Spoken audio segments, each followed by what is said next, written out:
வணக்கம் நண்பர்களே, முக்கிய செய்திகளை இந்த பதிவில் பார்க்க போகிறோம். தமிழிசை அக்கா விகடனுக்கு நேர்காணல் கொடுத்தாங்களே, அந்த நேர்காணலுக்கு பிறகு கட்சியில் இருந்த கொஞ்ச நெஞ்ச தொண்டர்களும் அண்ணாமலை இயக்கத்தில் சேர்ந்துட்டாங்க. சரி, இதோட முடிச்சுக்குவாங்க அக்கா அப்படின்னு பார்த்தா அக்கா முடிச்சுக்கிற மாதிரி தெரியலை. ஃபுல் ஃபோர்ஸில் போய்க்கு இருக்காங்க. இது மாதிரி பல நேர்காணலை கொடுத்து மொத்தமாக தமிழக பாஜகவை முடிக்காமல் விட மாட்டேன் அப்படின்னு சபதம் எடுத்திருக்காங்க போல. ஒரு யூடியூப் சேனலுக்கு நேர்காணல் கொடுத்துருக்காங்க.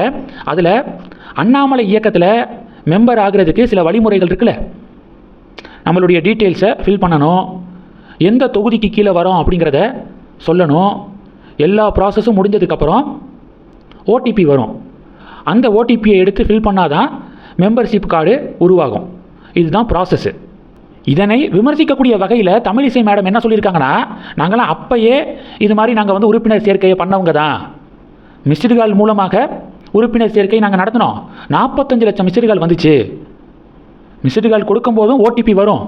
அந்த ஓடிபி அதிகாரப்பூர்வ ஓடிபியா அப்படிங்கிறத செக் பண்ணி பார்த்துட்டு தான் நாங்கள் உறுப்பினர் ஆக்கணும் எல்லாத்தையும்.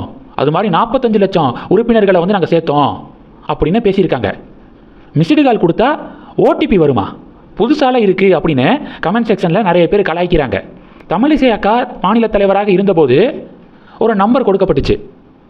இந்த நம்பருக்கு கால் பண்ணுங்கள், கால் பண்ணி பாஜகவில் மெம்பர் ஆகிக்கோங்க அப்படின்னு சொல்லிட்டு அழைப்பு விடப்பட்டுச்சு.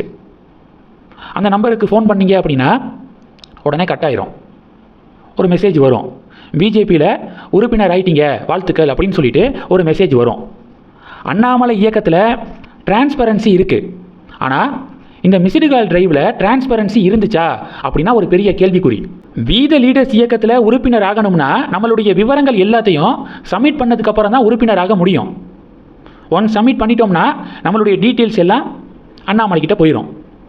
யார் யார் உறுப்பினர் ஆகிருக்கா, எந்த மாவட்டம், எந்த தொகுதி அப்படிங்கிறது தலைமைக்கு போயிடும். ஆனால் இந்த ஒரு டீட்டெயிலு தமிழிசை அக்கா நடத்திய உறுப்பினர் சேர்க்கையில் இல்லை. கொடுத்த நம்பருக்கு ஃபோன் பண்ணால் உறுப்பினர் ஆகிட்டீங்க அப்படின்னு மெசேஜ் மட்டும்தான் வரும். யார் அவங்க, எந்த மாவட்டத்தை சேர்ந்தவங்க அப்படிங்கிற எதுவுமே கட்சிக்கு போகலை. அவங்கள பொறுத்த வரைக்கும் அந்த நம்பர்ஸ் மட்டும்தான் முக்கியம் அப்படின்னு நினச்சாங்க. ஆனால் அண்ணாமலை யார் யார் எங்கெங்கே இருந்து ரிஜிஸ்டர் பண்ணியிருக்கிறது அப்படின்னு சொல்லிட்டு அதை ஆர்கானிக்காக நடத்தியிருக்காரு அண்ணாமலை. ஆனால் சும்மா கண் துடைப்புக்காக நம்பர்ஸுக்காக மட்டும் நடத்தினாங்க Tamilisai. Both are not same. ஆனால் இன்றைக்கி யூடியூப் சேனலில் உட்காந்துக்கிட்டு என்ன சொல்கிறாங்க, நாங்கள் 45 லட்சம் உறுப்பினர்களை சேர்த்தோம், எங்களுக்கு தான் ஓடிபி வந்துச்சு அப்படின்னு சொல்கிறாங்க. எங்கள் ஃபோன் பண்ணால் ஓடிபி வருதுன்னா அந்த ஓடிபியை எதில் அப்ளை பண்ணுவாங்க? ஓடிபியெல்லாம் எதுவும் வரலை. இனிமேல் வருமாங்கிறது தெரியலை. 8 வருஷமாக வரல. இனிமேல் வருமாங்கிறத தமிழிசை அக்கா தான் சொல்லணும். அது மட்டும் இல்லாமல் அவங்களுடைய சுய புராணத்தை தான் அவங்க பேசுகிறாங்க. நான் மாநில தலைவராக இருந்தபோது திடீர்னு காவல்துறையினர் என்னை சுற்றி வளைச்சிட்டாங்க, என்னாச்சுன்னு கேட்டேன். இல்லை, ஒரு மிரட்டல் கடிதம் வந்திருக்கு கமலாலயத்துக்கு, மாநில தலைவரை கொல்ல போகிறோம் அப்படின்னு சொல்லிட்டு மிரட்டல் கடிதம் வந்திருக்கு அப்படின்னு காவல்துறை சொன்னாங்க. உடனே கிளம்புங்க அப்படின்னு காவல்துறைக்கிட்ட நான் சொல்லிட்டேன்.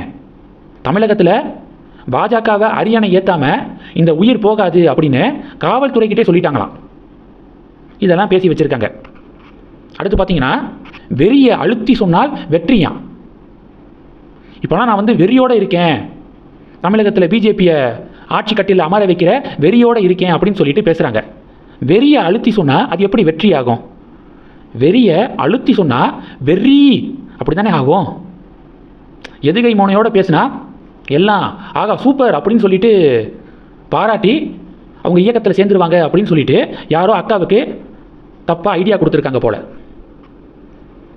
பிஜேபி தமிழகத்தில் கொஞ்சமாவது மதிக்கப்படணும் அப்படின்னா பாஜக மேலிடம் மோடி, அமித்ஷா இந்த நயினார் கும்பலை அடியோட கட்சி பொறுப்புகளிலிருந்து மாற்றிட்டு வினோஜ் பி செல்வம், எஸ்ஜி சூர்யா இது மாதிரியான நபர்களை அதிகாரத்தில் உட்கார வைங்க. மீடியாக்களை இந்த நயினார் கும்பல் சந்திக்கவே கூடாது. முக்கியமாக யூடியூப் சேனலுக்கெல்லாம் தமிழிசை இவங்கெல்லாம் பேட்டியே கொடுக்கக்கூடாது அப்படின்னு ஒரு உத்தரவு போடுங்க. அதுக்கப்புறம் தான் கொஞ்சமாவது சான்ஸ் இருக்குது. பார்க்கலாம். இந்த செய்திகளை பற்றி உங்களுடைய பார்வைகளை மறக்காமல் கமெண்ட் பண்ணுங்கள். தொடர்ந்து கணக்கில் இருங்க. அடுத்தடுத்து நிறையா பதிவுகளை பார்க்க போகிறோம். நன்றி. ஜெய் ஹிந்த்.